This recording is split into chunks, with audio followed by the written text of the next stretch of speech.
एक दिन आप सबको मार के आपके घरों पर कब्जा करेंगे और हमारी बहन बेटियों को मंडियों में बेचेंगे बलात्कार करके। जहां एक तरफ हिंदुस्तान में जनसंख्या नियंत्रण कानून की बात की जाती है तो वहीं दूसरी तरफ यति नरसिम्हानंद जैसे लोग भी हैं जो कहते हैं कि ज़्यादा से ज़्यादा बच्चा पैदा करो, नहीं तो आपका हिंदू धर्म खतरे में आ जाएगा। मुसलमानों का डर दिखाते हैं और ज़्यादा से ज़्यादा बच्चा प्रेरित करने की सलाह देते हैं महिलाओं को। साथ साथ वो ये भी कहते हुए नज़र आते हैं कि जो महिला एक बच्चा पैदा करती है वो समझो नागिन है। सुनिए, यति नरसिम्हानंद ने बहुत ही बड़ी बड़ी बातें बोली हैं जो समाज को तोड़ने वाली हैं। सुनिए यति नरसिम्हानंद ने आखिर और क्या क्या कहा है। अरे दादी बाबा तो होते ही इसलिए हैं कि वे अपने पोती पोतों को पाले। अपनी बहू से कह तू अपनी जिम्मेदारी निभा, बाकी ये बच्चे हम पालेंगे, तू ही ना हमें दे। अगर आप अपनी बहुओं से ये कहोगी तो फिर ये दो दो बच्चों पर नहीं अटकेंगी, फिर घर में 4 या 5 बच्चे होंगे और आपका घर सुखी होगा। मैं तो कहता हूं कि वो महिला जो एक बेटे को जन्म देती है नागिन की तरह होती है। कैसी होती है? और तुम में से ज्यादातर ऐसी होगी, है ना?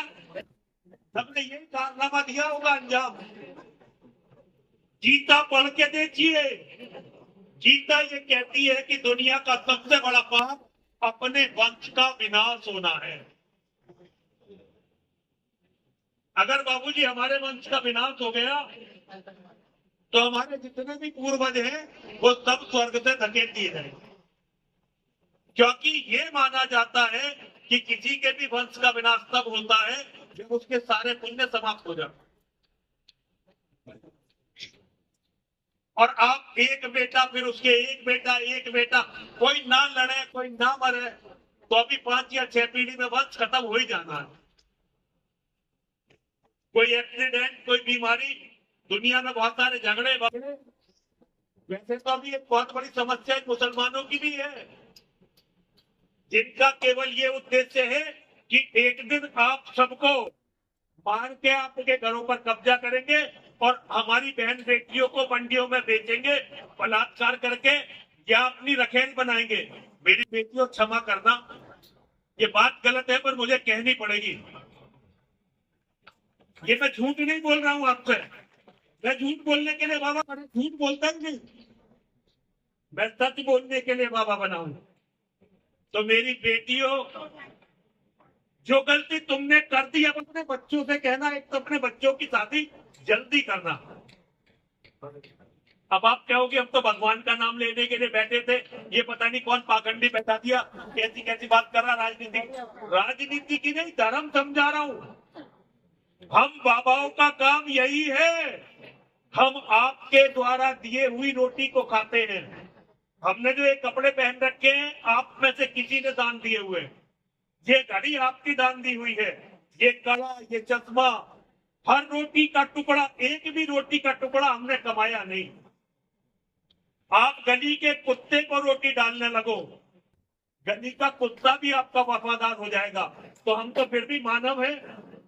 अब जब हमें आप रोटी दे रहे हो तो हमारा तो भगवान से केवल यही कहना है कि भगवान सदैव आपकी रक्षा करें, आपके परिवारों की रक्षा करें,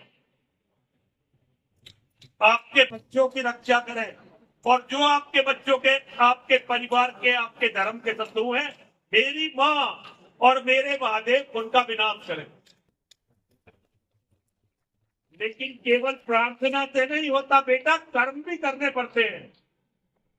कर्म प्रधान विश्व रची राखा, जो जस करी तो तत्फल चाखा, सकल पदार्थ है जग माही, कर्महीन नर पावत नहीं।